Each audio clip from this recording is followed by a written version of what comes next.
We go out in the field. We've been all over this country in the last 2 years. Standing Rock. I've been with you. I've been with you since Standing Rock. Wow, you got me on right now. We're doing it, baby. We're going to South Bend. It's time you show the real Mayor Pete. In 100 days, they tore down 1,000 houses in 100 days. Thank you, whether it's Standing Rock or Flint or everything else you do. You know, you guys, it's not even like watching news. It's just watching truth, you know. It's not me and you, Jordan. It's the ruling class. It's David Koch. It's the Walton family, Jeff Bezos, Elon Musk. It's them, not us, that benefit from these illegal offensive wars. Come on over here. Whoa! We're here at the Bellagio in Las Vegas, and you are going to see live the actual caucus process. We are here. We go out in the field, and we give the microphone back to the people. Yo! Cool! I know who you are, yo! How you doing, man? You the man, yo!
Unmarked pills, okay.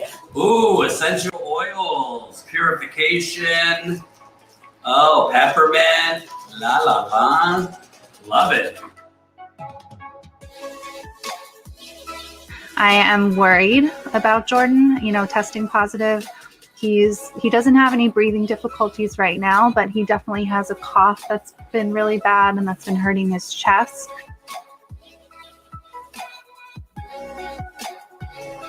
That's Fury right there. I've cleared out the desk, and now got my drill a hole, and we'll see how this goes. Hopefully well. I know a general idea of what I want, essentially. So I'll try and get all this down to about a minute, get the main points, especially I got 2 videos at least for Flint. The bottom line is, it's Sunday morning. I'm preparing for my Sunday live stream, which usually takes me about 2 hours to prepare for before the live stream. And I got an email from a viewer. Hey guys, Jen Dice here with a behind the scenes video. First of all, thank you so much for being a member. It's because of you guys that Jamal and I are able to be here. We can't thank you enough. It means just the world to us.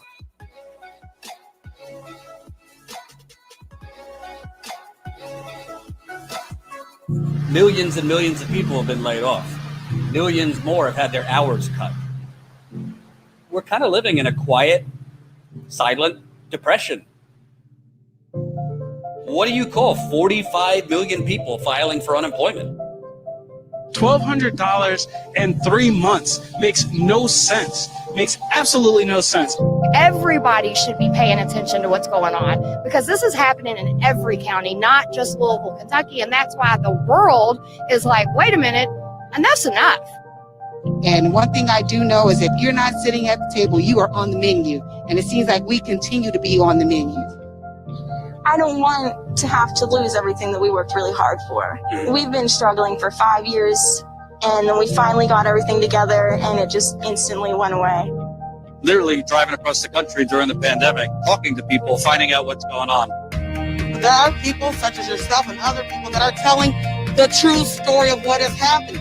All of these Black people have been assassinated by police in this city, and none of them have been brought to justice. People don't really care about those things in places where, you know, we're not New York, we're not Chicago, we're not Minneapolis, we're Louisville, Kentucky. If somebody calls you screaming for help in 911, they never treated her. They never came to her apartment, nothing. Vote. Vote. And do what's right in your heart, because change comes from within. So as long as your heart is pure and you're doing what's right, that's what matters.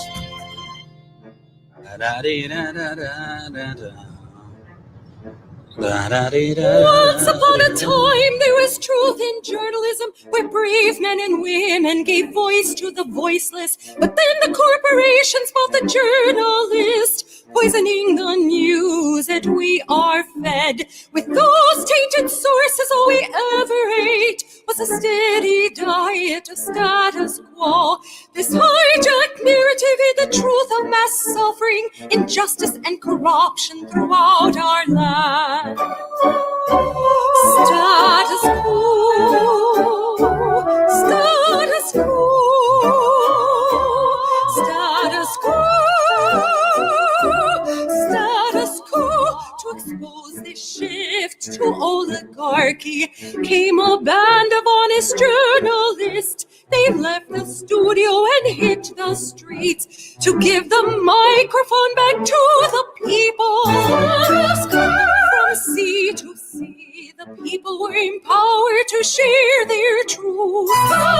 Their voices no longer stifled, reclaimed their power. Join the media revolution now.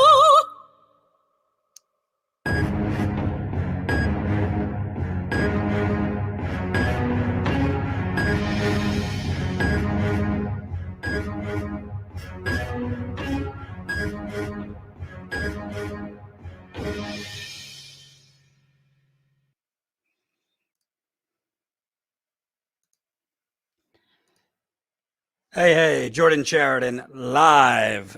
Status Coup in the house. Got a special guest today, Steve Grumbine with the Real Progressives. Steve, I don't know if your volume's on because I see your mic muted, but it's okay. Not. Now we're on. Okay. I've been known to rant for a little while. So, Steve, I would just like to have an opening rant here, if you'll allow me. I don't know if it will be a rant, but more like a public service announcement for my fine viewers. Let me know, folks, if you could hear me, if you could see me, It's been a while since I've been live. Happy to be back, and happy to have Steve, because I got to tell you something, Steve. I didn't write the book on manufacturing consent. That was the great Noam Chomsky. And, I know that we live in the, it's better than nothing world in the United Corporations of America. But the shit that I am watching, and I already demonetized us 5 seconds in, the shit that I am watching is just unseemly. It is unseemly, the sales job that CNN, MSNBC, Biden, the rest of the corporate gang are pushing for, frankly, I mean, yes, technically better than nothing, but really a Band-Aid to a grave, grave economic gunshot wound. So we're going to get to that in just 1 second. I want to tell people, number one, we are being throttled like I've never experienced on YouTube, to the point where we were live Saturday, was it? From a 1-year anniversary rally here in New York. John Farina was live for us. I believe it took us over an hour to get over 100 live viewers. I don't know. This channel has 108,000 subscribers. So we're being throttled like you would not believe.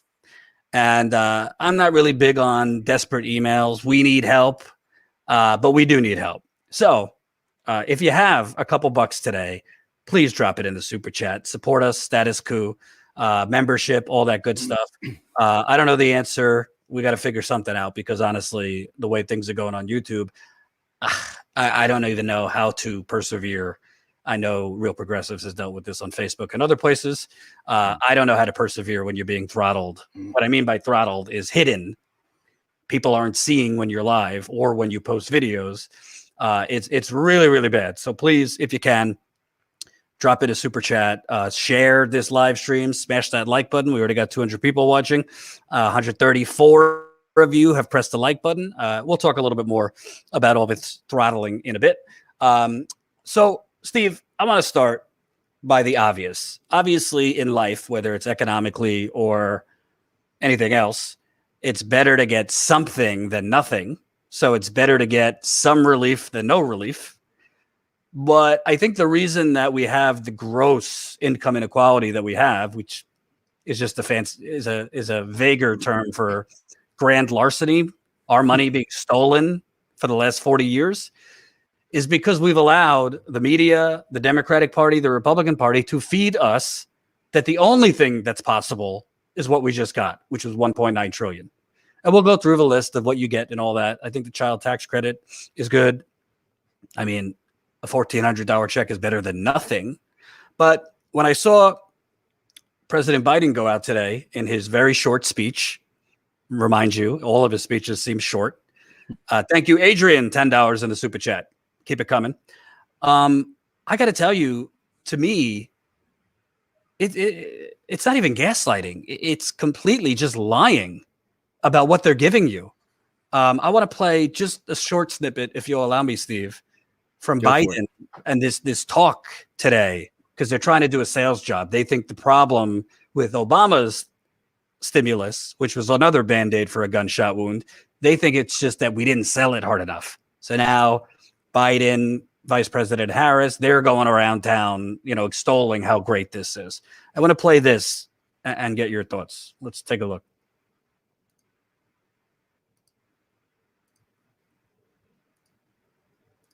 And today, I'm pleased to announce and introduce another gifted manager to coordinate our implementation of the American Rescue Plan, Gene Sperling.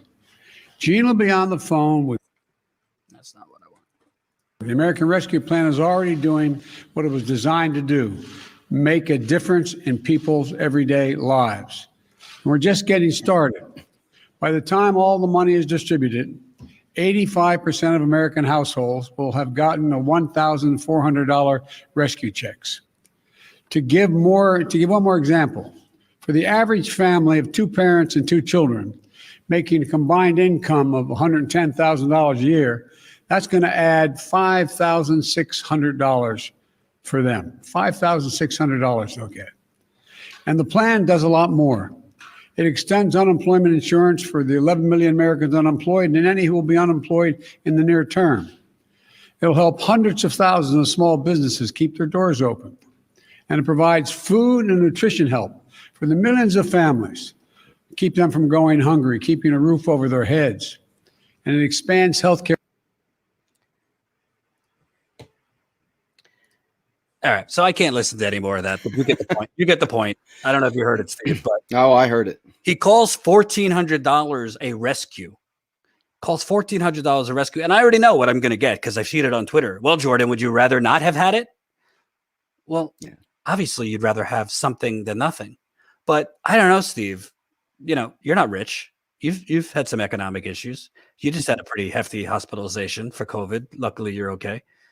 Are you being rescued by $1,400? Are you being rescued by $300 a week? Are you being rescued? The child tax credit, you know, temporary. It's a good thing. But if you're that $10,000 or upwards behind on your rent, if you're thousands of dollars behind, whether it be student loans, utility bills, you know, whatever it is, loans for your small businesses, it's almost insulting that they are trying to sell a $1,400 check, which in large cities in this country does not even meet your rent. Who's being rescued by this? The Democratic Party thinks they're rescuing themselves with this. You know, it's tough for me because I come from the MMT background. So I watch people are trying to advise campaign with MMT in mind, and they're going up against a snake pit of neoliberalism. I mean, they are going up against the establishment in there. I mean, Biden is the establishment. He is as establishment as they come. So if you look at it purely from what you would expect from Biden or Obama or any of these other establishment centrist type Democrats, I think centrist is kind of or I think they're wing. But if you look at the history, this 1.9 trillion for the people looks like a windfall for us, right? Because Obama during the great financial crisis only gave us 800 billion. Okay. And that's why it took 10 years just to even eke out of the recession. I don't even know that we ever really did, to be fair. But now, you know, the people that I talk to, if I can take a more establishment, I'm hired, I'm using perspective, from, I'm not, but I'm going to take that perspective. This is better than nothing. This is significantly better than nothing. This is a huge, you know, blowing out of the doors of the minds of the deficit hawks that clearly we can do this. So in that sense, if you're looking for a victory, the victory is just in changing perceptions, right? Moving the Overton window away from austerity and more towards spending money. That's the Pollyanna. I'm trying to sell this thing. There's your silver lining. But in reality, we have been out of commission for a year. All of us have been out of commission for a year to some degree. Some people have made out because they didn't have to travel and they kept their jobs and everything was hunky-dory, and that's fine. And there's nothing wrong with that. I mean, you know, there's no award for who suffered the most. But the flip side to that is that they know inherently that in order to keep the economy alive, they have to pump money into it because the economy was shut down. And this really isn't near enough going to mainstream America. And you notice that 85% number that they threw out there, that leaves millions of people without relief. Millions of people are still without a penny. And you know, each of these bills is baked in with poison pills like, hey, if you're in arrears on child support, the assumption is you're naturally an awful parent. That's why you're behind child support, not because you job or because you've been struggling yourself. So a lot of things in this that I think are really, number one, the obvious, the one that I've been talking about is, hey, dude, you got elected based on $2,000 checks. You immediately shortchanged to $600 right from Jump Street. But that Band-Aid, you're just literally throwing a couple dollars out there. It didn't change any of the structural issues. In Pennsylvania right now, they're already paving the way to start closing down on utility bills. Utilities that have been out, they're starting to allow them to do shutoffs again. So we're getting to the point now where all those pain and suffering that we kind of forgot about for 5 minutes yesterday are about to come forward today and really hit us. So in my opinion, this is a slap in the face to everyone. I understand why some of the people that are trying to change the narrative are making it a, hey, look what we did. Biden's so great. But we all know full well that if you are head deep under and the water down and you can the water line, but you're not above it, you're dead. All the backing about this bill is really, honestly, a very, very privileged position to take for people that otherwise probably don't need the checks themselves. The people that really do need the checks, they're still drowning. They still have overwhelming debt, overwhelming student debt, overwhelming mortgage debt, overwhelming just at life in general. Nothing has really fundamentally changed. As Joe Biden said, he has come through in spades in that sense. So I really do think this is a huge slap in the face. I know there are people out there telling me, hey, Steve, calm down. But just now, a friend, knowing I was coming on your program, forwarded me an article saying that Biden is preparing for the largest hike since 1993 on federal taxes to pay for this, which is, we know, bullshit. So I'll be interested in seeing the dispersion or the way that is laid out, whether it's going for taxes on the wealthy, whether it's going for taxes on CEOs and stuff like that, or whether it's like you got to eat your peas and spread the wealth. So that's my greatest concern now. And by the way, I don't know if YouTube has hijacked your microphone, but there's some cutting in and out, so you might want to check that. I could rant for a little bit if you need to check on your end. So a few things to what you said, and I literally just jacked this from Jimmy Dore. So thank you, Jimmy. I'm crediting him. I don't know where he got it from, but it looks legit to me. So this is literally a list of what every other country, not every other country, but a lot of other countries have done for their citizens during COVID. Germany, 87% of one's salary the German government gave. Canada, $2,000 a month to the unemployed. Japan, $950 a month for the duration. UK, 85% of wages for the duration. Sweden, 90% of wages for the duration. South Korea, 70% or more of wages for the duration. Australia, $750 a month to low income earners for the duration. Netherlands, 90% of wage costs to businesses for the duration. Singapore, $422 per adult for the duration. That's per month. Malawi, $50 a month. Obviously not great. Malaysia, $140 a month. The USA, per month, we're talking nothing. So Germany, Canada, Japan, UK, Sweden, Australia, you're talking not amazing, but significant funds per month, not in one-time or two-time checks. And these countries are far and away in worse shape than the United Corporations of America.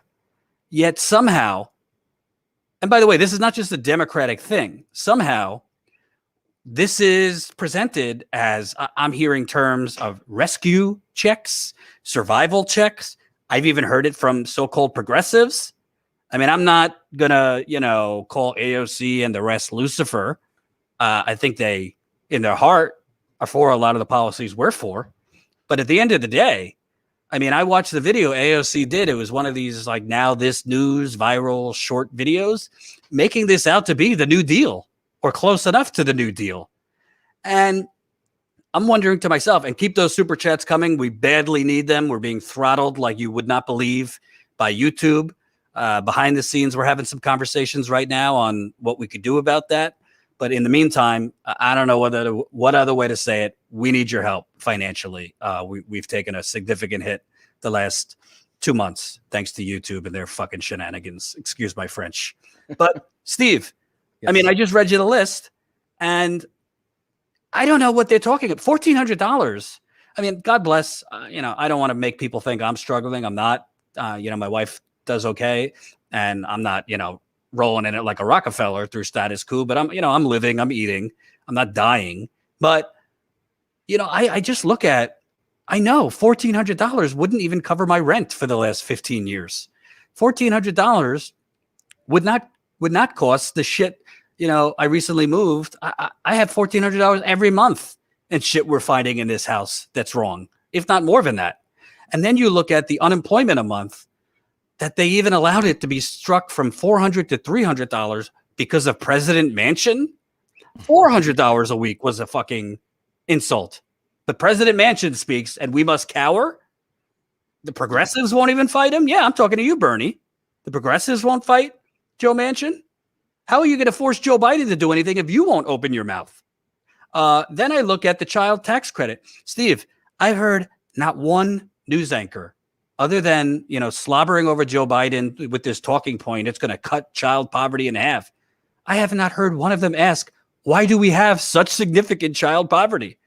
Why do we need to cut child poverty in half? Why is the wealthiest country on earth littered with people economically dying and children starving before the pandemic? Steve, I mean, yeah, better than nothing, sure. But we're never going to get better than nothing if nothing is presented as the New Deal. No, you're right. Absolutely. If you watch John Oliver's recent post about this, it was disgusting. He went through an entire thing, and it's basically, did you think the Republicans give you more backline? Like, it's got nothing to do with the Republicans, you asshole. But that's what they said, right? They said that the reason why they were delaying these things, the reason why they were trying to negotiate was because they wanted to have a bipartisan agreement. So they pushed a lot of stuff that progressives wanted off the table and still didn't get a single Republican vote, not a single one. And so we're sitting here basically there's going to be a lot of people that did just fine. And most of them are the rentier class that have been waiting to collect their checks for an awful long time. They gave just enough money to fatten them, but you realize that the average person, those checks are just going to be a pass-through. They're not even going to get to enjoy it. They're not going to do anything other than simply hand it off to their lord or to bill collector. Probably took out 30% loans, 30% interest rate loans during this time, and probably are paying off just the interest off the loans they took out to survive, if they were even able to get loans. And I mean, I'm hit up every single day with predatory lenders. So there's a couple things here. They wanted to give the appearance that they solved something, and they also wanted to make sure that the rentier class and the investment class got theirs as well. This is nowhere near enough for Jane and Joe Q Public, as zero. And the thing that really bothers me, and I'm not trying to mimic Jimmy Dore. I love Jimmy Dore, but he's one of, he's there's no knockoff. He's the real deal. However, I'm thinking to myself, progressives, I didn't knock on doors or volunteer because that would be a conflict of interest, but I certainly gave a lot of airtime to these campaigns and these candidates. I remember I interviewed AOC before she was anything. And I'm starting to wonder, I don't think they're bad people. And folks, we got 400 people watching. Please smash that like button. If only you knew what YouTube is doing to this channel and other channels. I mean, literally, we have 108,000 subscribers. And the other day we were live on the 1-year anniversary of Breonna Taylor's murder. It took us over an hour to get over 100 live viewers on a channel with 108,000. That means they are literally hiding our live streams and videos to the point where it's not showing up anywhere, not in your recommended, not on your feeds, even if we're the only ones in the field covering things, they are not distributing it so that you could see it. And I don't know the answer to it. We're talking behind the scenes about what we are going to do about YouTube, but for now we need to make money somehow. So please support us. Yes, we are on Rockfin too. I believe we're live there right now, actually. So the thing that really I find puzzling, Steve, is I see Bernie talking this language about how great this is. I see AOC. I see all of them. And even Ilhan Omar, who I like, she was on with CNN. She wouldn't even publicly criticize Joe Biden. So it's like, I'm not asking for these things. And I don't think you're asking for these things to satisfy our righteous anger. I mean, I don't need my anger satisfied. What I'm asking for is put up a little fight here. Because if you put up a little fight, I mean, David Sirota made the point. I don't think $11 is enough by any means for minimum wage. I think that's ridiculous. But what progressives basically did is they just folded the tent. They didn't even fight for any minimum wage increase. They just said, oh, well, we don't want to hold up the bill here. So, we can't get the $15 minimum wage in here. When Manchin was on the record saying he was for $11. So you could have held his head. You could have held him hostage and held this whole thing hostage for at least $12 an hour. Is that enough? No, it's not. But you could have fought for something, because as it stands now, unless you're a fucking idiot, you're not getting $15 minimum wage in the next 4 years. It's not happening, folks. I don't even know if Biden's going to make it through a full term. I don't mean that in a negative way. I mean, are you watching these press conferences? Do you think there's a reason he's not holding press conferences? When he makes a speech, it's 2 minutes. I mean, come on. So I got to ask you, Steve, I know you can't be a fly on the wall in a meeting with the squad, but what is the purpose? Because I'm seeing AOC, and again, I'm not trying to pick on her in specific, but she's the most public of them all. She's the one who does all the videos and all this. So, first she tried to pass a pay-go exemption as some type of fucking New Deal policy. And now she did a video on, I think it was one of these now this news viral videos that was trying to make it seem like, oh, we didn't get the $15 minimum wage, but we did push back and we got the first $10,000 in unemployment benefits tax-free. Like, that's the giant victory you're delivering here? If that's what we're getting, I mean, yeah, great. We don't have to pay taxes on the first 10,000, but you're still barely getting enough unemployment to live. That's $300 a week. That's $1,200 a month. You can't live off of that with a $1,400 check. Not a chance. I don't even know if I have a question. The floor is yours. So, one of the things I'm going to say is, I have a need to take the punch and punch down for a second. The air cover that a lot of Twitter activists and other left progressive activists gave, not only against Force the Vote, but for not pushing these things, like forcing them to really stand their ground and do a Joe Manchin, is appalling. And I watch and I see the maternal and paternal behavior for the squad. Somehow or another, they think by shaming people that are agitating and fighting for better, they're going to somehow or another bring about a better deal, which is just a crock. And so my message to those that defend them, when people are saying, hey, guys, we want better. Why would you defend a politician when I can't eat?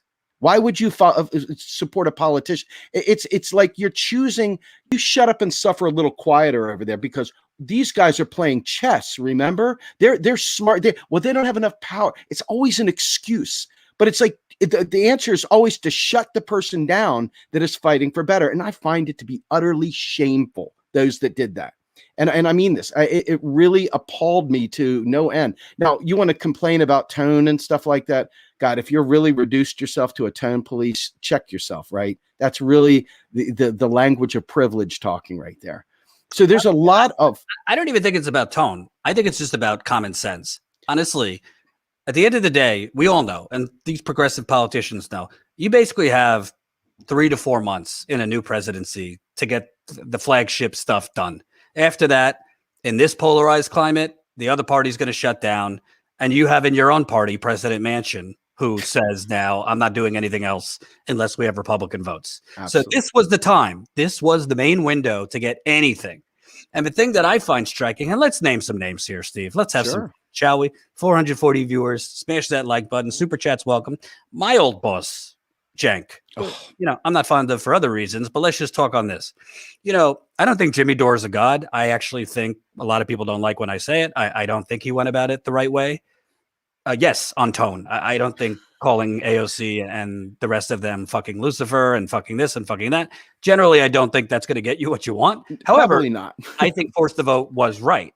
But it was very clear, and I said it at the time, Steve. I mean, if Cenk came up with this idea, Sam Cedar and the rest of these people would be lining up like ducks in a row. Like you wouldn't believe. All of a sudden, I mean, I've been off for a little while because I haven't been feeling well, but not COVID, thank God. But all of a sudden, I see Cenk do this video. Oh, tough love. Burning bridges. Yeah, tough love for the progressives here. You cannot get what you want unless you're willing to block a bill. Well, isn't that the whole thing that was going on with Force the Vote, which they said was like childish, narcissistic minutia?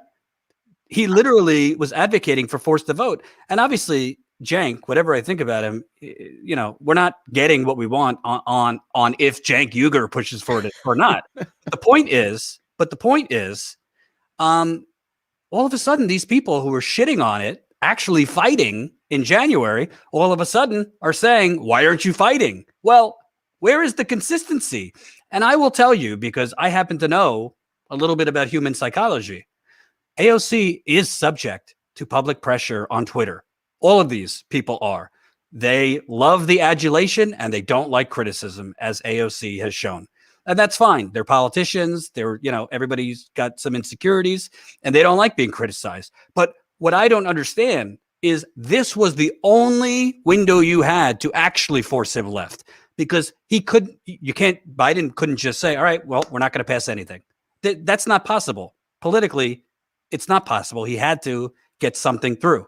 So the only leverage you have, you squander, essentially because you're afraid you were going to be hammered in the media if you block this bill, essentially because you're good people and didn't want to delay the pain. But the thing is, you are only delaying the pain. What this bill does, I'd like to know what you think.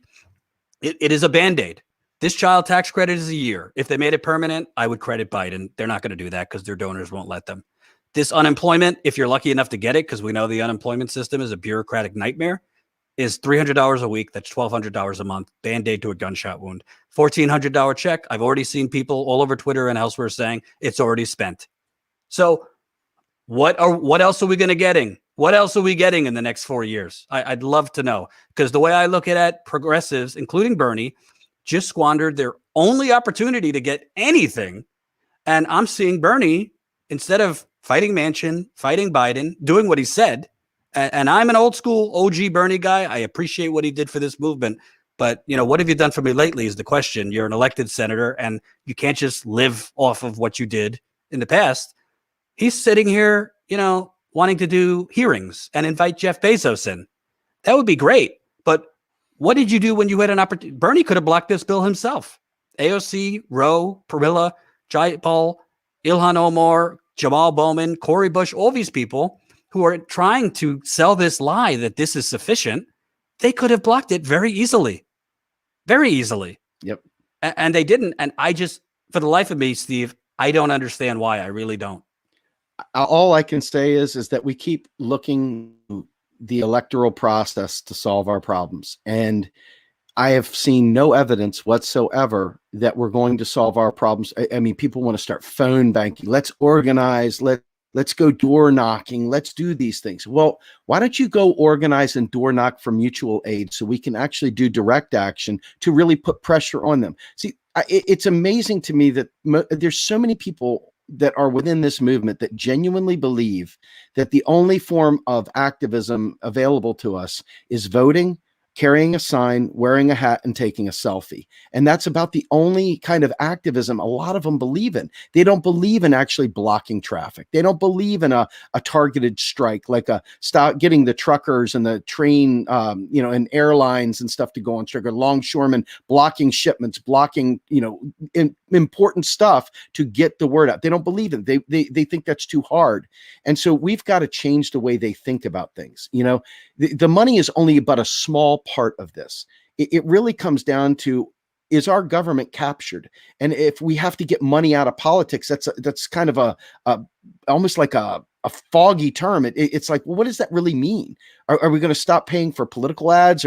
Or is it that people can't donate to campaigns? Or is it corporations can't donate to campaigns? Or what does that even mean? It's almost like just poppycock. What are you actually doing for us today? And each one of them had a chance, like you said, to stand up for people. And they chose instead to sell us a turd sandwich. And I think it's important to say that it is in our hands. Go back to Jill Stein, whether the Green Party is viable or not, it is in our hands. And it's in our hands because we have to stay waking in a war. We're in a war, whether we want to accept that we're in a war or not. It may be a bulletless war to some degree, but it is a war nonetheless. It's a war of ideas. It's a war of control and power. And it's a war of who is going to be willing to go farther to make something happen. And I think that we genuinely are very comfortable.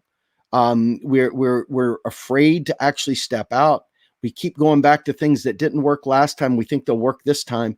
And I'm telling you, there is some playbooks out there. In order to have an effective strike, to make them hear our voice and to take action, we have got to have mutual aid so people have the ability to take away from work, to be able to take unpaid time off. We need to have legal support to help people that get arrested taking nonviolent direct action and that get, that need that support, that don't have the money to pay for lawyers. We need to be able to provide shelter to those who are going to be homeless. We need to be able to provide them food. And I'm not talking about with the government only. I'm talking about us in our movement getting prepared to really do a strike. But instead, you're going to see a lot of very, very comfortable people roll their eyes or say, yeah, I don't know. I think I can vote my way to this. I love the squad. I love this, that, and the other. And you know what? They're the best we've had in a long time. But clearly, when you put your hopes and dreams there, and that's the only thing, you see that they will not listen unless there's a credible threat to them. So it's important that we do have a credible threat. And too many are not willing to take that next step. And I think it's time that we started doing that. Now, you asked a good question. You're like, what other policies could we expect to see over the next 4 years? And I'll tell you one that I have some hope for. Now, Ayanna Pressley put forward a federal job guarantee. And that right there has got legs. I believe the Sunrise Movement had Sarah Nelson and a few others on talking about this not too long ago, I guess about a week and a half ago, maybe 2 weeks ago. It's a very good bill.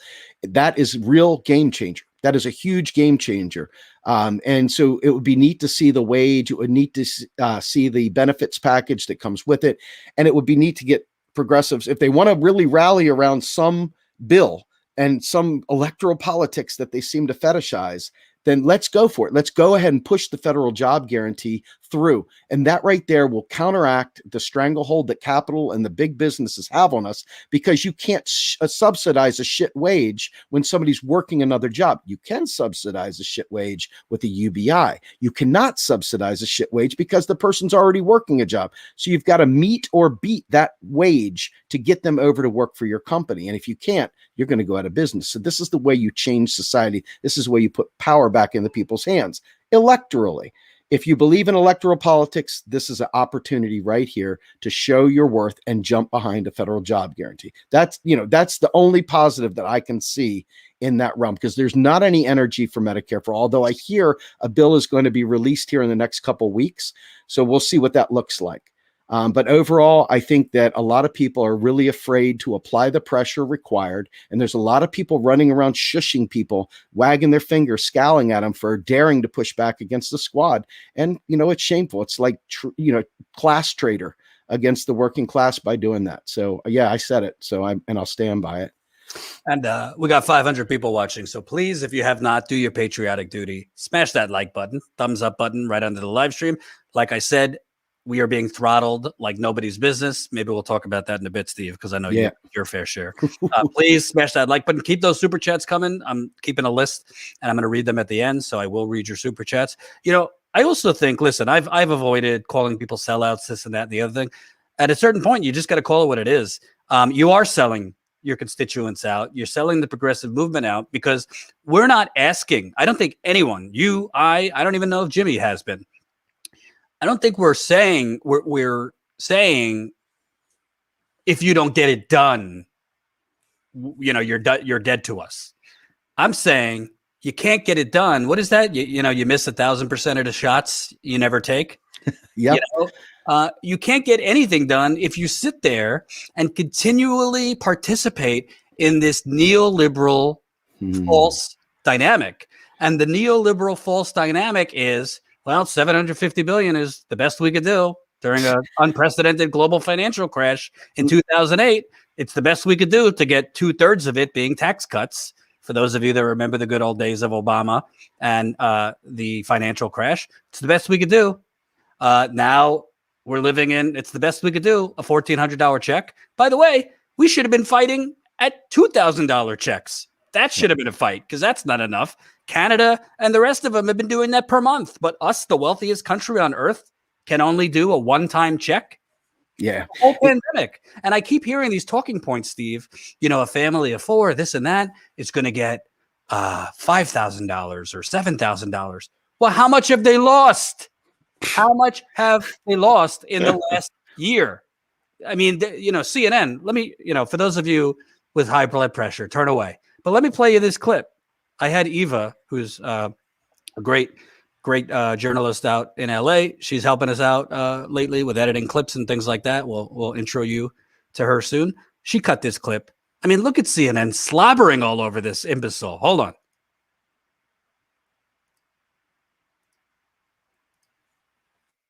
One of the lessons from the Obama years was that you don't get credit for safety net responses that are either too clunky or slow for the public to use. I'm thinking things like the anti-foreclosure programs, or ones that are too invisible for people to notice. I'm thinking things like the payroll tax cut that was passed under Obama. Biden wants credit. He wants people to know, both in the middle class, people who are lower income, that help is on the way, the help is coming from him, and they want them to be aware of the great whole of government effort that is being done on their behalf. This is about creating a well-oiled machine, making sure that the implementation is there, but also making sure that that machine is very visible. And that was his goal today, was telling people, this is what's in the bill. I'm going to enumerate all of the ways that we are helping you. We're going to get them out speedily, swiftly. I promise. We'll have to wait and see whether that happens. And there will be minimal waste, fraud, and abuse. He's also trying to sort of defensively protect himself against the usual Republican attacks about a major stimulus package like this. And I wonder, Gloria, for folks who are getting these checks, you have like, let's say, a single mom, 2 kids. This is a lot of money that just went into their bank account. You can't miss it. I mean, this is a chunk of change. And it seems like he's capitalizing on this moment, which is the thousands of dollars going to families. Well, this is about government working for you. This is not about government being the deep state, government hiding things from you, government not telling you the truth, we heard a lot of that over the last 4 years. This is about a government that can work for you, which is why, as Catherine was saying, the implementation is. Steve, am I in Twilight Zone? And I know I'm going to be attacked in Jordan. You'll never be happy with anything. Wait a second here. Wait a second. Let's do the math. Okay. $1,400, right? One check. $1,200 a month if you're lucky enough to get it. Because we know unemployment is a bureaucratic mess. I've tried to get unemployment years ago. It was not a quick thing. $1,200 a month from unemployment. Child tax credit, $3,600 for kids under 6. So let's say if you're lucky enough, Steve, for all of those things, and you get, I don't know, 7-8 grand.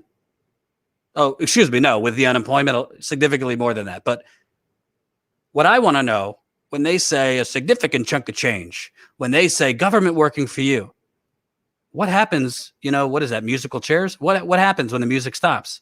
What happens when the pandemic is declared over and that money didn't cover how much money you've lost? I'm so glad you said this. One second. There's not a mention by any of these fucktards that there's no eviction protections. None.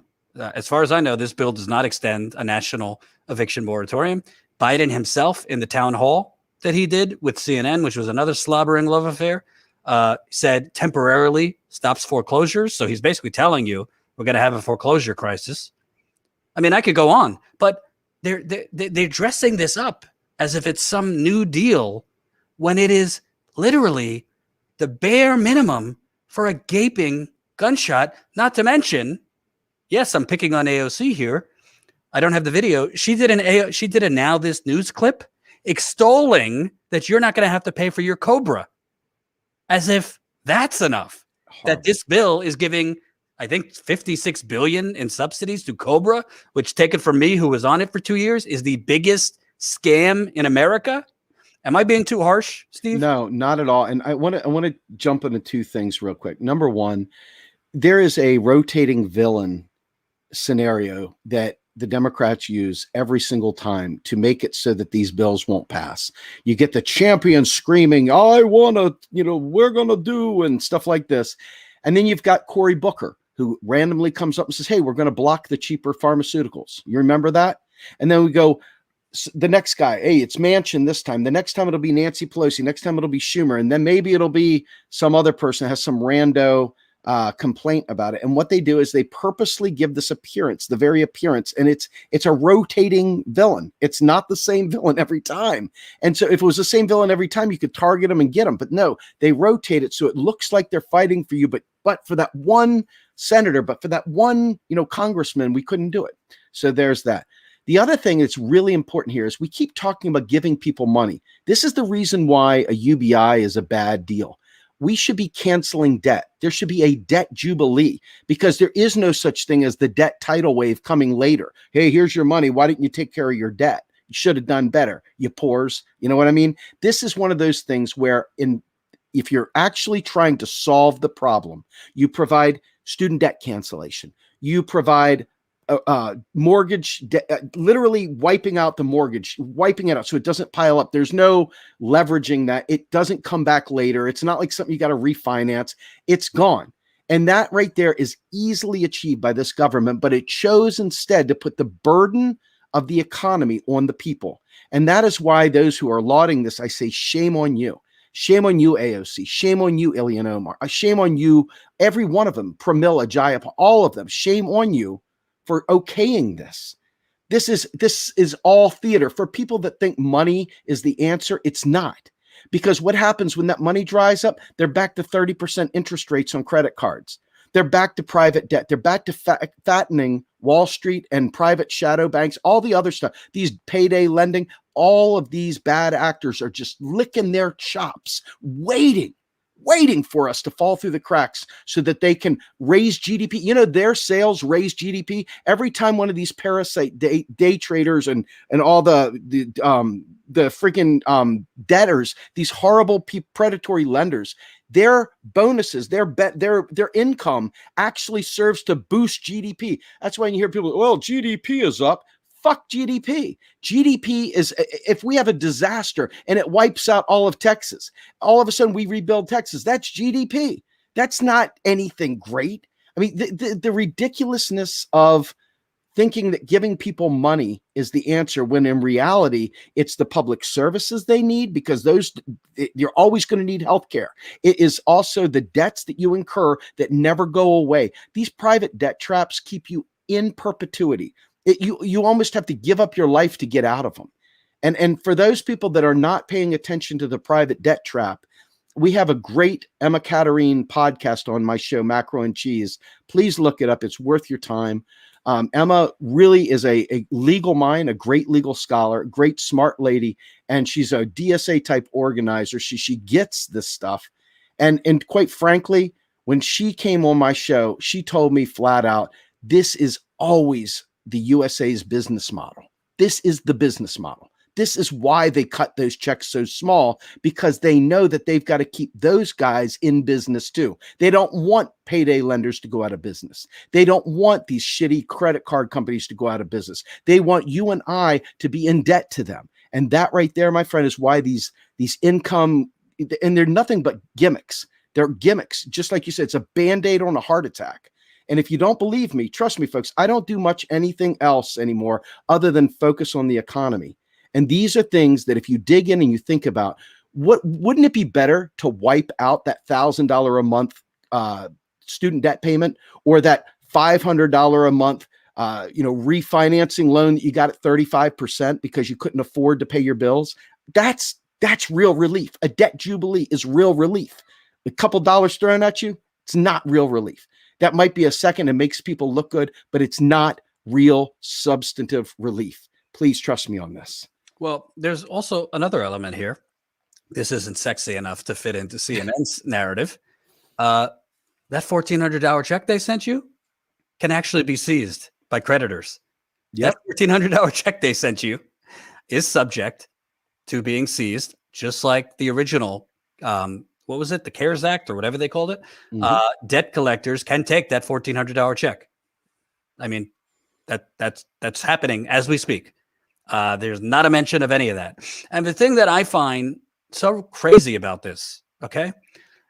And again, at a certain point, yeah, I have to blame the progressives in the Senate and the House. I say I don't bother covering the Republicans because it ain't breaking news that they're corrupt and awful, okay? And I say I cover the Democratic Party because they're at least verbally and articulating that they represent working people. Well, the same thing can be said for progressives. So it doesn't matter to me if you believe the same things I believe, if you're not going to fight to actually get those things done. And the problem is, if you remember AOC, the reason she said she was against force the vote is because mumbo jumbo, blah, blah, blah, $15 minimum wage, that's doable in the first 100 days. She said that. Why not fight for the things that are doable within the first 100 days? $15 minimum wage. Or I forget the other thing she said, but something along those lines. Well, you didn't. You didn't fight for it. You want to know something? Worst thing that happens is Bernie, the squad plus, the new members of the squad, Bowman, Cori Bush, the rest of them, Mondaire Jones, they blocked the bill for a week. Just the value on the national media attention on that, on the fact that how much should the minimum wage be if it was indexed towards inflation 3 decades ago? Where has minimum wage been increased and what has happened? Nothing. It's actually helped most cities that it was increased, but they weren't even willing to do that. And the thing that I find so struggling is it's just this old record spinning over and over. I don't want to stop it. I don't want to group Nina Turner in with these folks, but at the end of the day, at a certain point, I'm going to get jaded. Everyone's going to get jaded. Well, I love Nina Turner. I'm not picking on her. I'm just talking about she's the most, imminent candidate. At a certain point, I fought like hell to volunteer for AOC. Not me, but I'm talking for the people. I fought like hell to knock on doors for her or give money that I didn't have for her and Bernie and the rest. And I know that they believe these things, but if they're not going to get in there and play hardball, then why am I going to continue working on my free time from 2 jobs to organize, to knock on doors, to do this, that, and the other thing, if when they do have numbers to block things, they won't do it? Because let me tell you something. Joe Manchin had 0 problem torpedoing this whole thing. He would have. Okay? Kristen Sinema, who, apparently is right out of that movie Clueless from the 90s with her fucking escapades that she then has the temerity to cry sexism. These people have no shame and no problem doing it. And the media actually would cheer them on if they did that. But there are strength in numbers.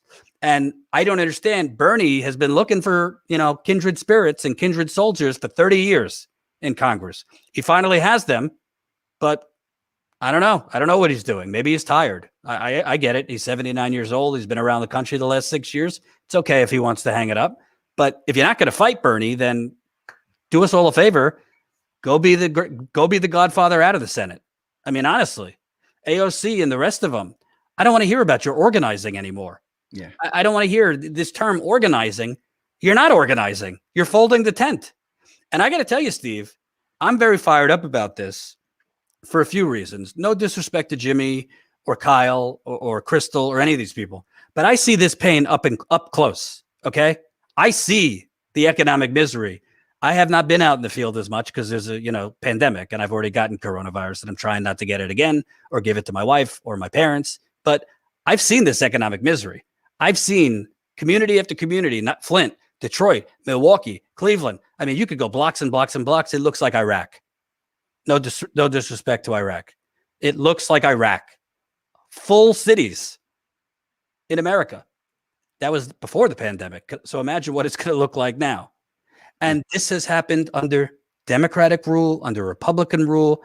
I mean, none of these progressives, by the way, I'm not hinting at a run for office here, Steve, but if I was one of them, I would be reading from the Washington Post story from last year. You remember that story? Credit to the Washington Post for the one good piece of journalism this century.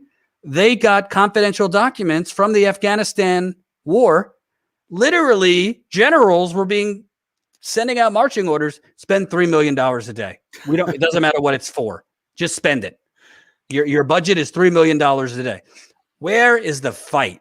Where is the fight? Because I got to tell you something, Steve. I'm a white guy. I'm not on those bread lines, so I don't want to minimize that for some families, they are going to get a good chunk of money.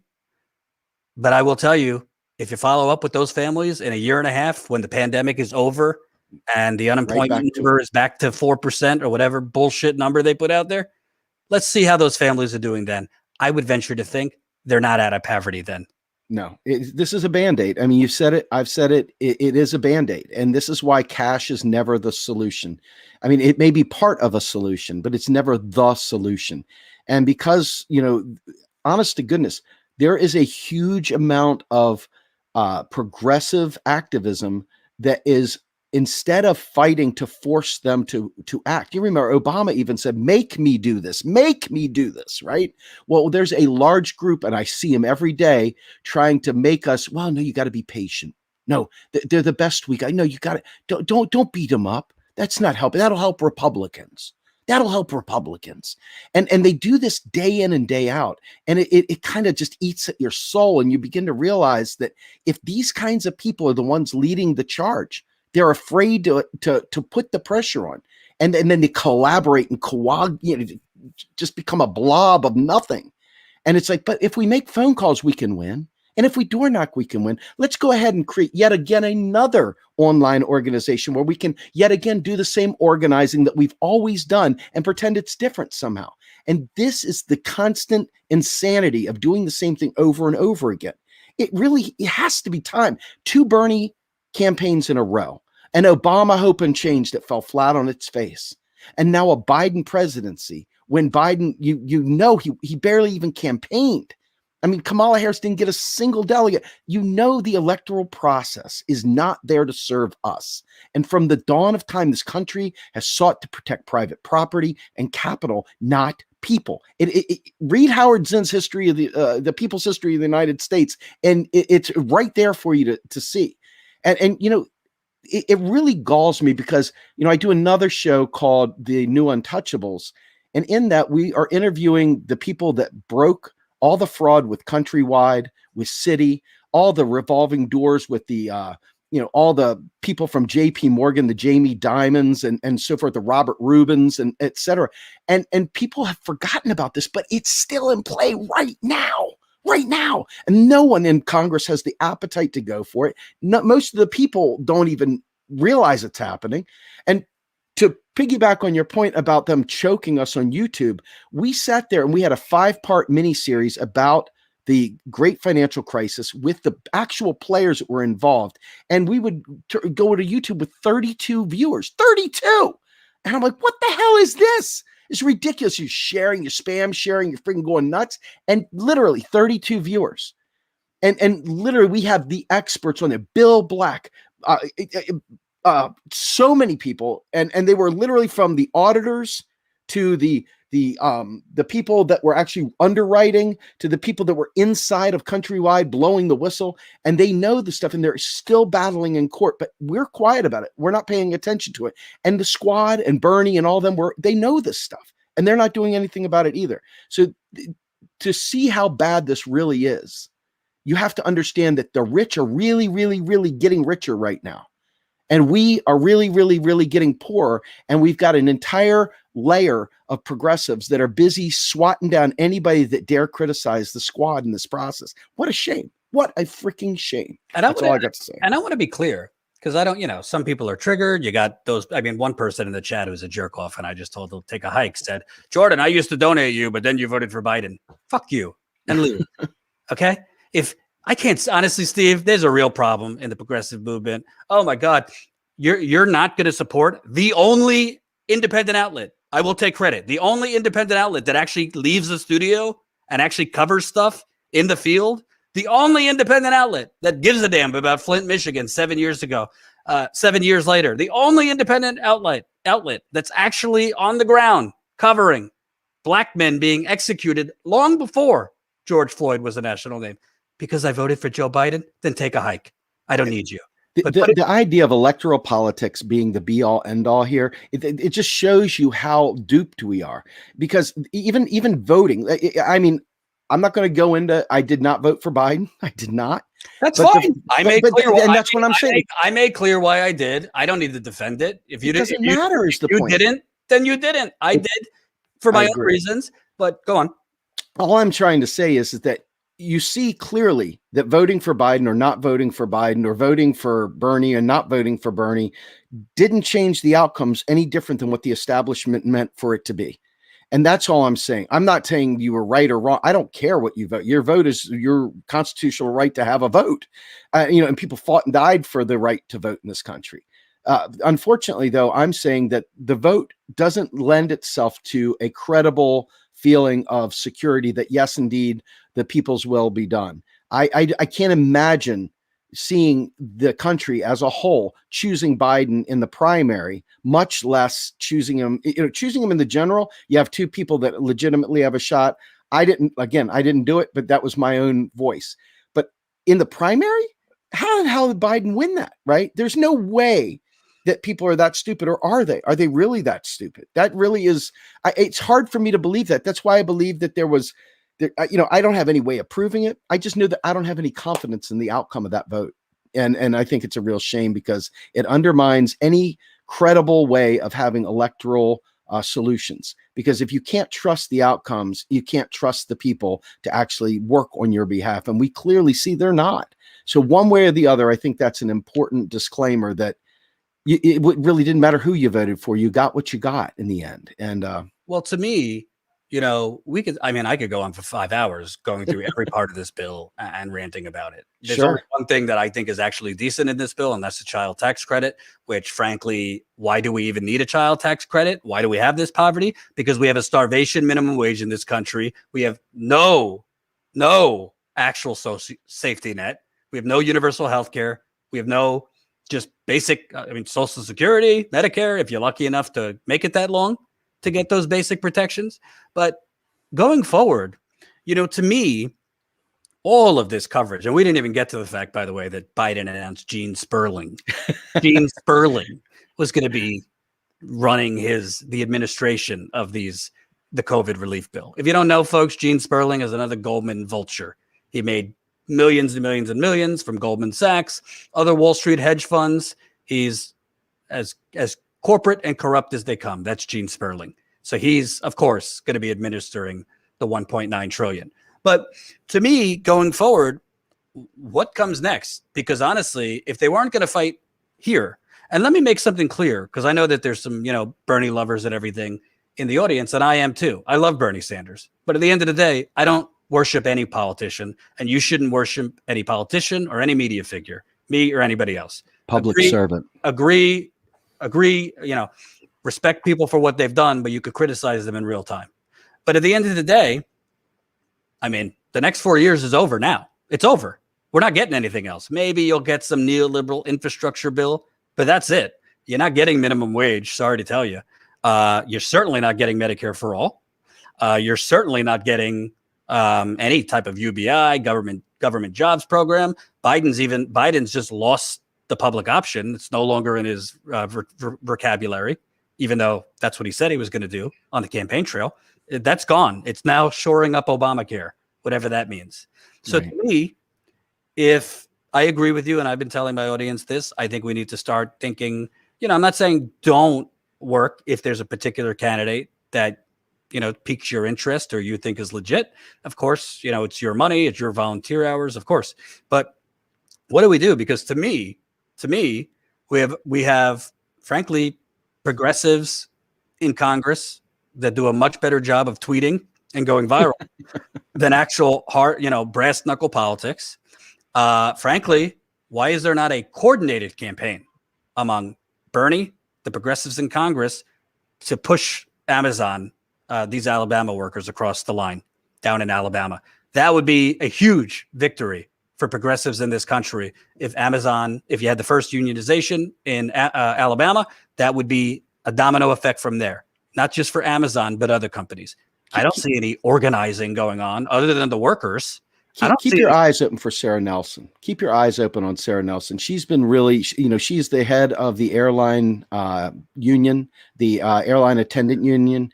And they have really been very instrumental in guiding some of the thinking. And it's taken some time to revitalize the mindset that unions are even a part of the picture. So I would keep an eye on that. I think there is some stuff going on underneath the surface. It's just taking more time than we have to bubble to the top. But with that, hey, Jordan, I love you, brother, but I have got to go. I've got screaming kids on the other side here. Go. I appreciate you having me on, brother. go. Steve Grumbine, Real Progressives. We'll have you back. Thank you, buddy. So a couple things, because I haven't been live in a while. And keep smashing that like button. Keep those super chats coming because I'm going to read them. So a couple things. You know, to me, one of the reasons that I was attracted to the Young Turks many years ago, and then obviously when I left there, starting Status Coup, was I think the corporate media does so much damage to this country because it really creates an alternative reality. That's what the corporate media exists to do. And what I mean by that is, you know, I could be out in the field covering Native Americans getting shot at for banging their drums against the pipeline going through their reservation, and you'll go back to the hotel and the media is covering Donald Trump's tweets. I mean, take that example, multiply it by 100 for everything else. You know, right now, people are still suffering in Texas. The corporate media has totally lost interest in what's going on in Texas, where people still, a month later, don't have water in large portions of Texas because of the extreme weather. Flint, 7 years later, still doesn't have clean water, still doesn't have justice. I mean, you know, I've covered that extensively. But to me, one of the points of having this progressive movement, this revitalized progressive movement, is countering the neoliberal corporate media line, is countering that this is some, you know, what Biden has given you is manna from the heavens, pointing out that this is a Band-Aid for a gunshot wound, is using your social media power, your digital media power, your market, your email marketing, all of the tools that progressives in Congress and out of Congress have to basically push public consciousness and organize people to fight against this. You know, we remember, and there was a lot of talk about this, that Obama, who hoodwinked pretty much everyone, including me, he had this organizing army. And then when he got in the White House, he left them on the lawn. He didn't utilize that organizing army because he was more interested in organizing for Wall Street and the Democratic Party donors. But Bernie still has this army. And where are they going? Because there is no organizing. There is no coordinated progressive movement right now fighting against constant crumbs.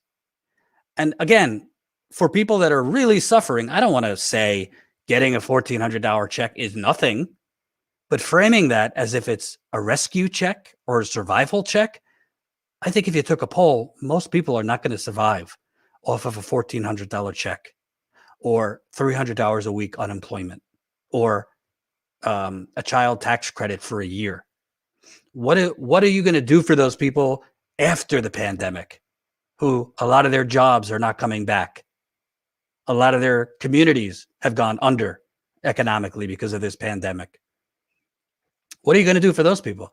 What is this bill doing for the people that at some point owe $10,000 to $20,000 in rent or mortgage? I mean, moratoriums end, and these landlords, maybe you know some of them, are just chomping at the bit to kick you to the streets. There's no protections in this bill for that.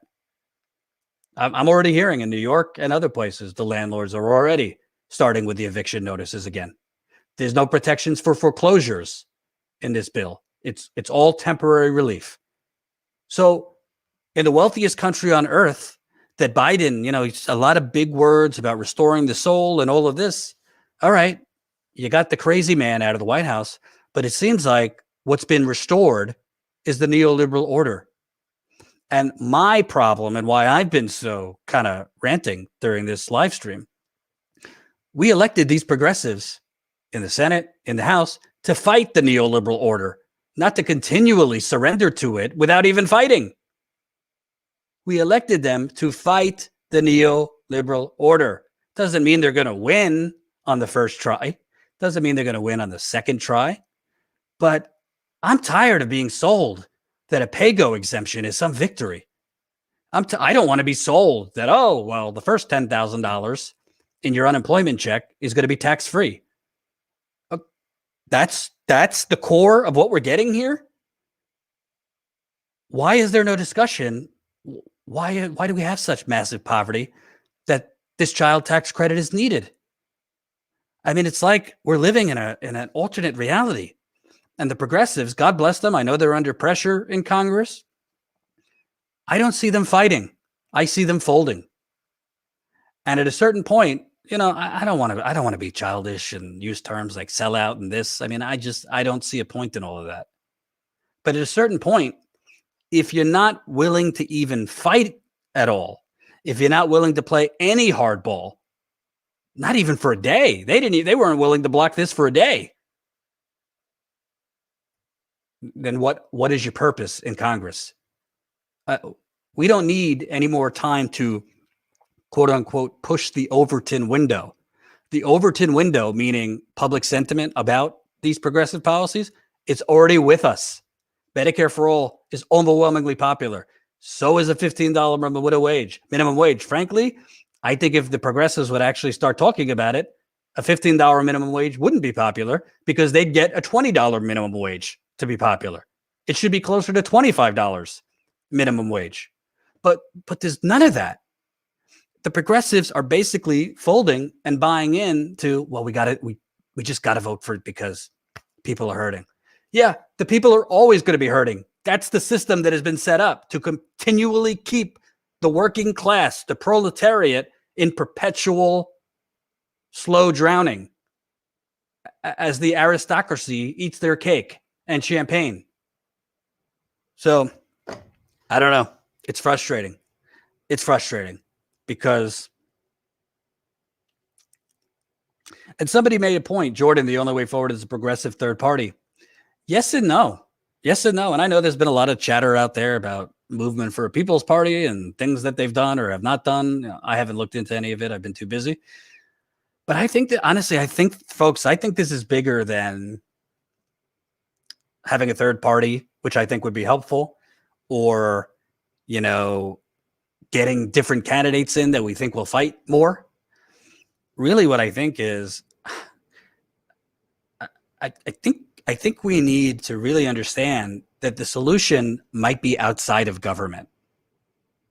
That the solution to the badly needed change. I'm not saying don't make efforts to elect politicians you admire or politicians you think are genuine, but at a certain point, you need a revolution. I've never called for violence. I never will. That's not what I'm talking about.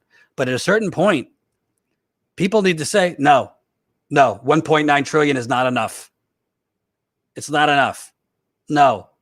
Cobra extension or expanding Cobra, not enough, not good enough. No. Eviction moratorium, not good enough. You know, why is it? And to be clear, I'm not at all talking about let's storm the Capitol. That's not what I'm talking about. But why isn't among progressives, not even just progressives, because there's neoliberals who voted for Biden that are hurting economically.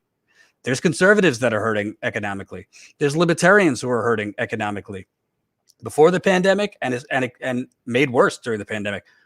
Why isn't there more protests outside of Biden, outside of the White House? Why are people seemingly conditioned to think that this is what they deserve? This bare minimum of support is what they deserve.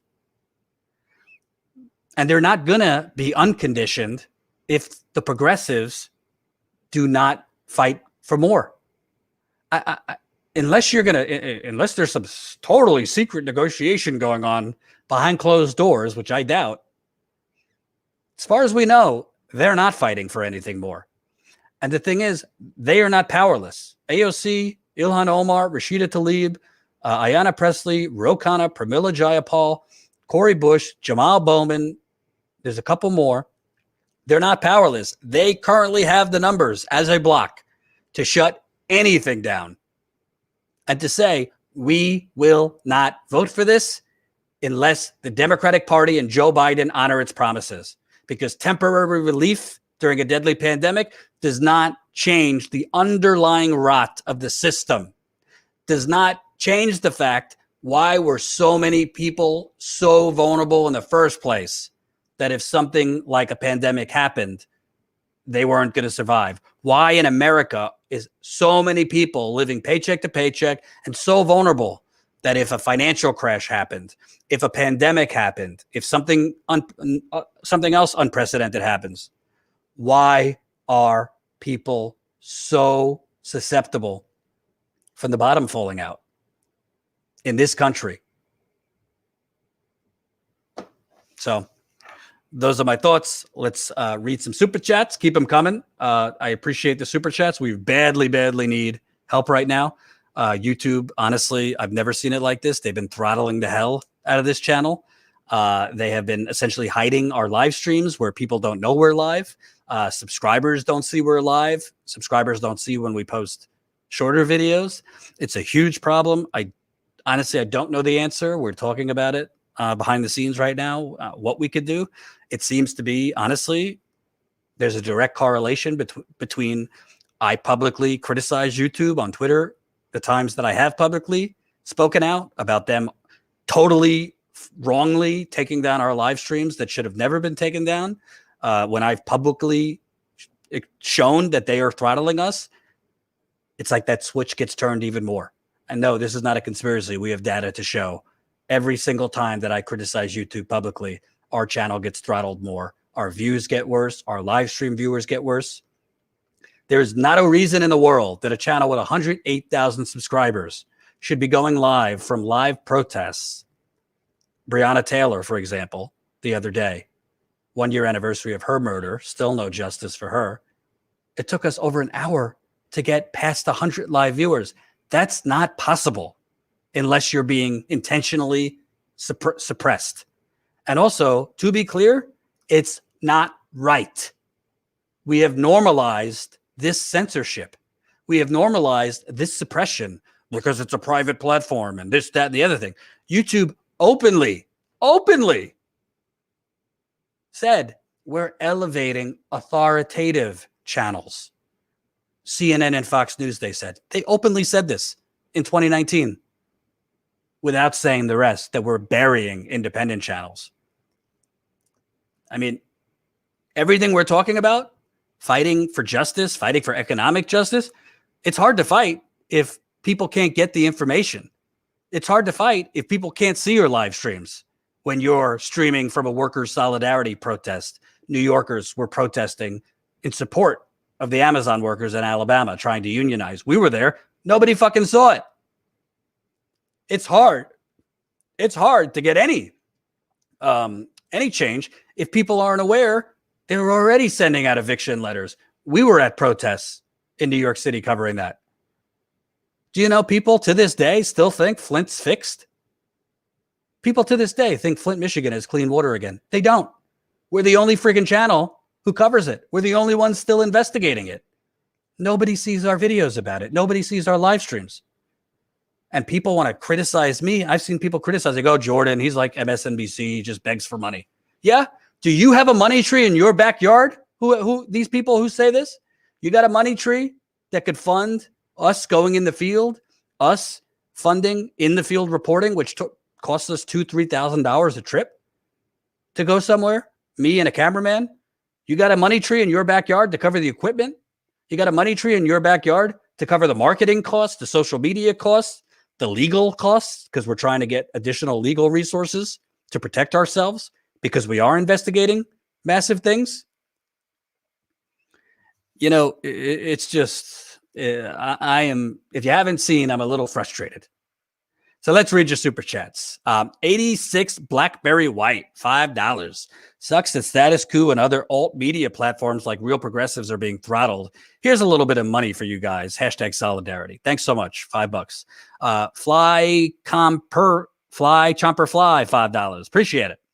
Lana Del Hates the Clock, $5. Hey, Jordan, Steve, and Kyle and all. Hey, thanks. Appreciate it. Rose Ann Rabiola Maili, $5. Thank you. Curious One, $10. Thanks so much for all you do. Gino Fast, $9.99. Indirect federal government contribution via COVID cookie check.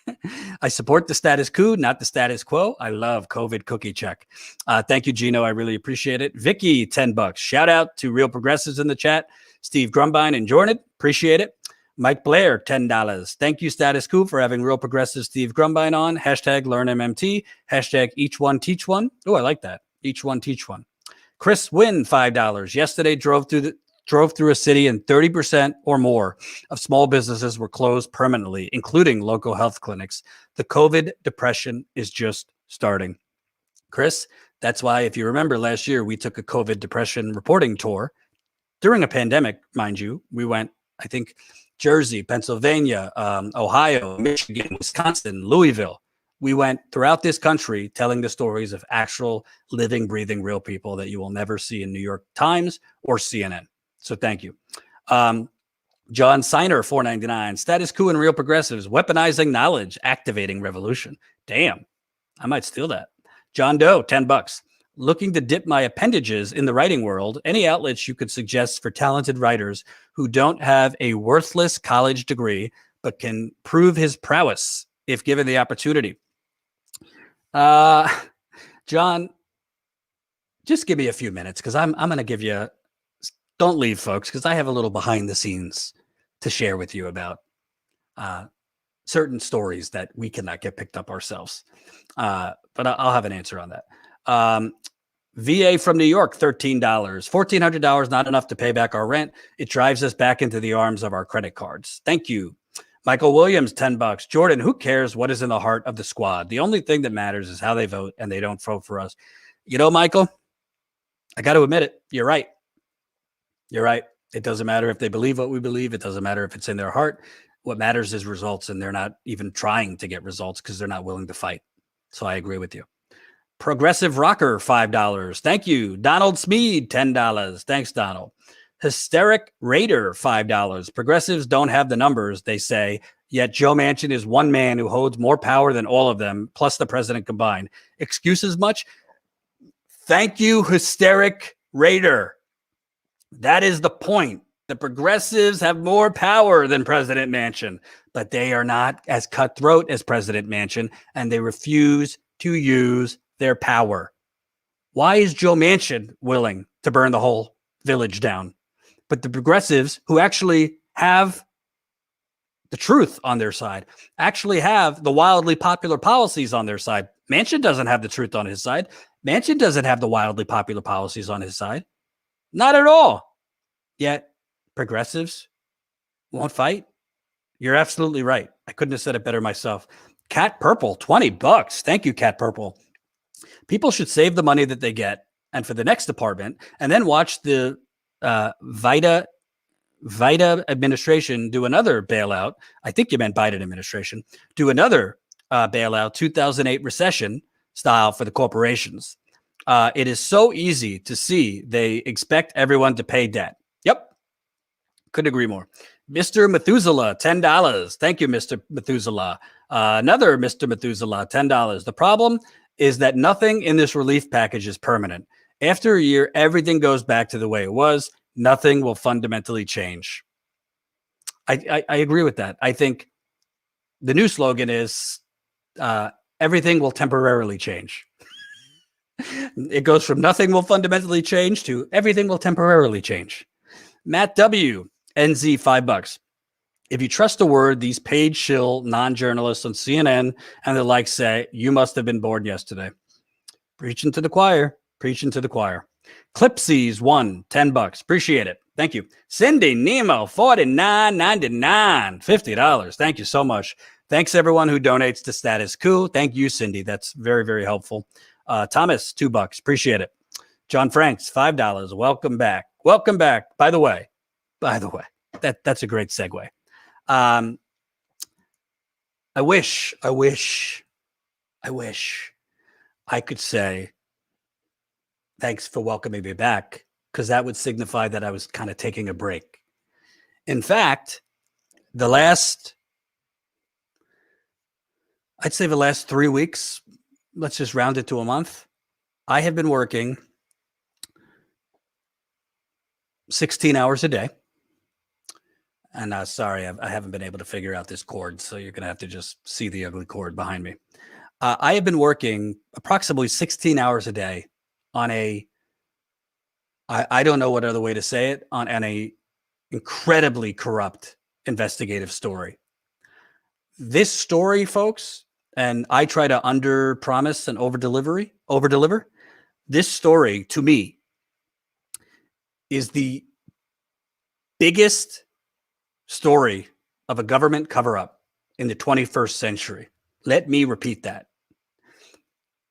We have a story that is the biggest story of showing a massive government cover-up in the 21st century. I would argue that what we have is more sinister than Watergate. It will never be, once it's out, it will not be perceived that way because Watergate was a president and this is not a president. But I think based on what we have, and that's why I haven't been live. I haven't been live because I've been working 16 hours a day on getting this story done. I also, frankly, was going through significant withdrawals. I was on medication for 5 years. I got off the medication. Because I got off the medication, there was really bad withdrawals. I still kind of have a little bit of those withdrawals, but enough that I could go live. Last week, I could barely look at a screen. My head hurt so bad from these withdrawals. So we have something, I don't want to say too much, but honestly, it literally shows a government, I don't want to get into the details, I mean, essentially destroyed evidence of crimes, hid evidence of crimes. I mean, think about what's going on with Andrew Cuomo right now and how that's getting a lot of attention. Yes, I'm talking more about the nursing homes and that cover up. Of course, I think the sexual harassment and it seems there was also sexual assault should be covered and investigated. So 100%. I don't, his ego is bigger than the size of New York, so he probably won't resign, but he should. But we have something that is so explosive, and we're literally, we can't get it published. We cannot get this story published. Not because we don't have the goods, but because in this country, these national outlets simply don't care about this story, which has to do with the Flint water crisis. Let me repeat that. There are national media outlets with tons and tons of resources that we have presented evidence of a criminal cover-up when it comes to Flint. Let me repeat that. Evidence of a criminal cover-up when it comes to Flint. And they're not interested. I've been told we don't have the resources. I've been told, this was a while ago. I've been told simply we're going to pass.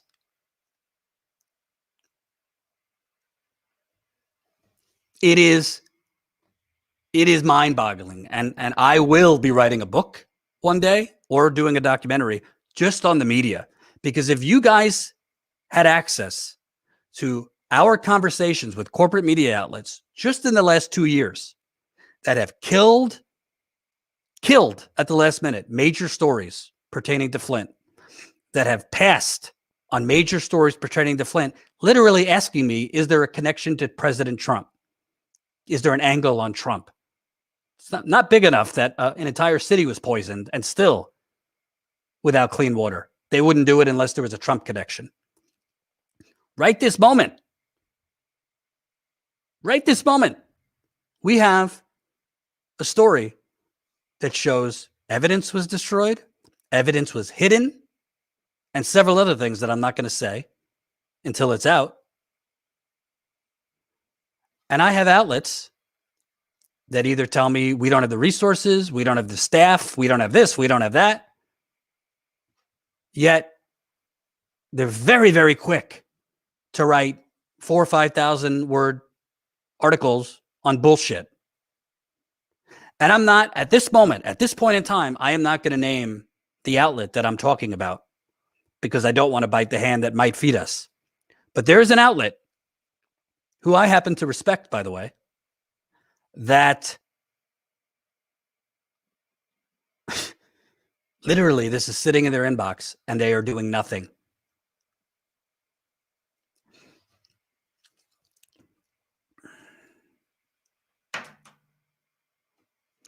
And to me, this is bigger than the fact that the story is about Flint. This is about, we have a corrupt media in this country. We have media that is mostly controlled by upper middle class white people who frankly don't give a shit about corruption and injustice in local communities. They only want to cover things that they find entertaining, like the Washington food fight between the Democrats and the Republicans and whatever bullshit is trending. That is our current media system. There are very, very few outlets out there that actually cover local, city, and state level corruption, that actually spend resources to spend human beings, also known as reporters, to local communities, to dig, to build sources. We are one of them. And I'm not going to lie to you, folks. I'm going to be perfectly honest. We got almost 500 people watching. I am going to be 100% straight with you. We're hurting. We are hurting. At the beginning of this pandemic, we were almost at 2,000 paid members. Paid membership is our model. Paid membership is our model. We were almost at 2,000 paid members. That is what we're down to now. You know, we've lost a lot of members simply because people are hurting economically and had to cut certain things out of their budget. And we totally get it. But we're hurting. We're losing members because of this pandemic. We're losing members because I'm not able to go in the field. We're losing members because, frankly, YouTube is hiding our content. And I try not to be like a lot of these people who send out daily emails. We need your help. Because I don't like, I don't like the boy who cried wolf constantly. But we do need your help. Because honestly, we're getting it from every corner right now. YouTube is throttling us. We got media outlets that literally will not publish bombshell stories that will help a community and expose the truth. Right now, I simply can't. I mean, if it were up to me, I'd be on the first plane to Mississippi right now. I would be in Mississippi, a large chunk of Mississippi, Jackson, Mississippi, does not have water for a month. I would be down there. But I at this point, I don't want to get on a plane until I'm vaccinated. And I want to be clear, and I talked about this on our members call. I want to be clear. It is, do you know how easy it would be to sell out? Do you know how easy it would be to just go look for a big corporate parent to fund us? I wouldn't have to work 6-7 days a week. I wouldn't have to work so hard. Do you know how easy it would be to take the money? Do you know how easy it would be to take money from Jeffrey Katzenberg or whomever else people are taking money from these days? Do you know how amazingly, how much less stress I would have in my life if we took corporate money, if we sold out, if I went to David Brock or, whomever, Neera Tanden or the Kochs or name your Neanderthal Democratic Party donor or tech entrepreneur, and I totally sold out and I said, hey, we're going to do 50 videos a week on how bad Republicans are and how great Biden is and how great Democrats are. Oh my God, do you know how much easier and simpler my life would be? Frankly, we probably would explode on YouTube because they would stop throttling us if we did that. Oh, they wouldn't be hiding our channel if we just became part of the resistance. Do you know how much easier it is to sell out? Do you know how much easier it is to get your funding through the usual suspects? Oh my God. But I cannot do it and I will not do it. I would rather literally sell out, close down the shop, go be some communications PR flack, work a 9-to-5 than ever do that. But I want you to know something. When I ask you for money, it ain't to go to the casino. When I ask you to sign up as a member, it's not so we could profit as a company. It's so we can do the work. It's so we can go out and cover the stories no one else will cover. And, I'm not shitting on anybody else in the progressive sandbox. There's a lot of outlets that are asking people sign up, become a member, become a this, become a that. All I'm telling you is I want you to look at us, Status Coup. Actions speak louder than words. You show me the outlets that are going out and covering stuff in the field. You show me the outlets that are still 7 years later investigating Flint. You show me the outlets that are giving a damn about Amazon workers literally dropping dead. We just did a story on that. Pashawn Brown. You show me the outlets that are covering rent strikes, that are covering indigenous people fighting in Minnesota against the Line 3 pipeline. You show me that.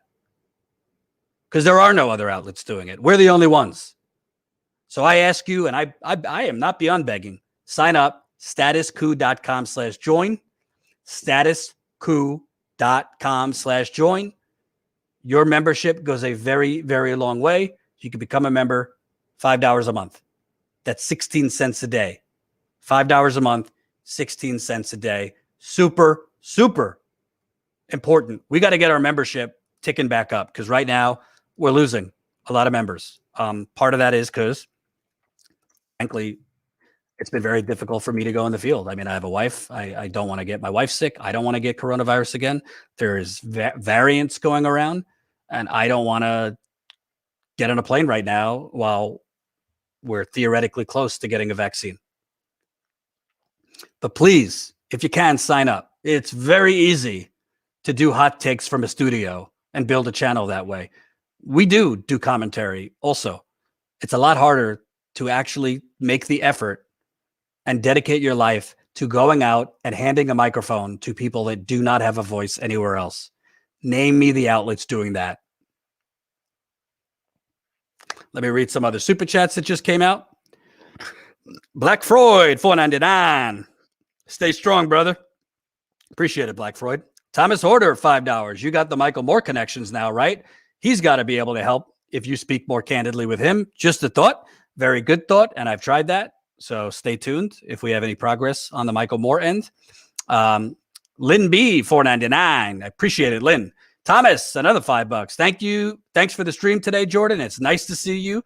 It's good to be back. I will be trying to go live all week. So thank you. Joshua, $5. Did the media even check the information before jumping to Russiagate? That is a great point. Gene, $10. As George Carlin said, you're not in their club. They don't care about you at all. At all. Ugh.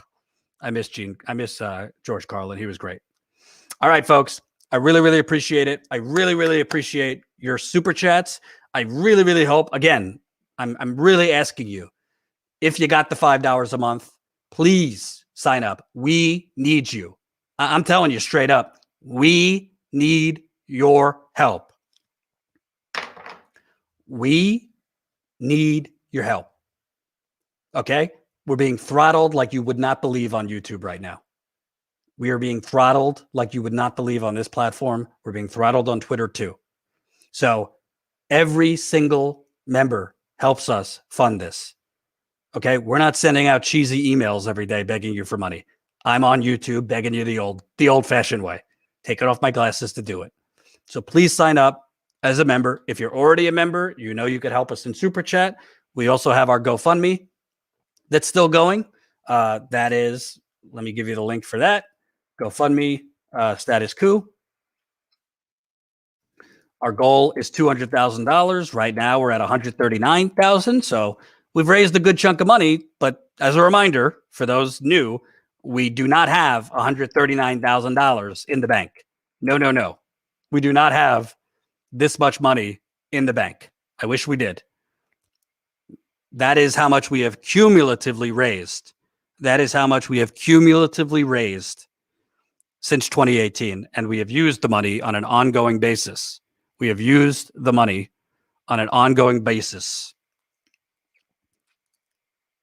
So we spent a lot of that money already on reporting in the field, buying equipment, marketing, social media. We're working on a new website right now. So trust me, we'd be in a much better position if we had that much in the bank. We do not. Thank you, Rose, by the way, $5 in the GoFundMe. Sean, I think it was yesterday, $9. Terrence, $27 yesterday. We really, really appreciate all of the support, all of it. All right, folks, going to try to be back tomorrow. Thank you for watching. And I will see you back here tomorrow. Thank you, Steve Grumbine, for coming on. Peace out.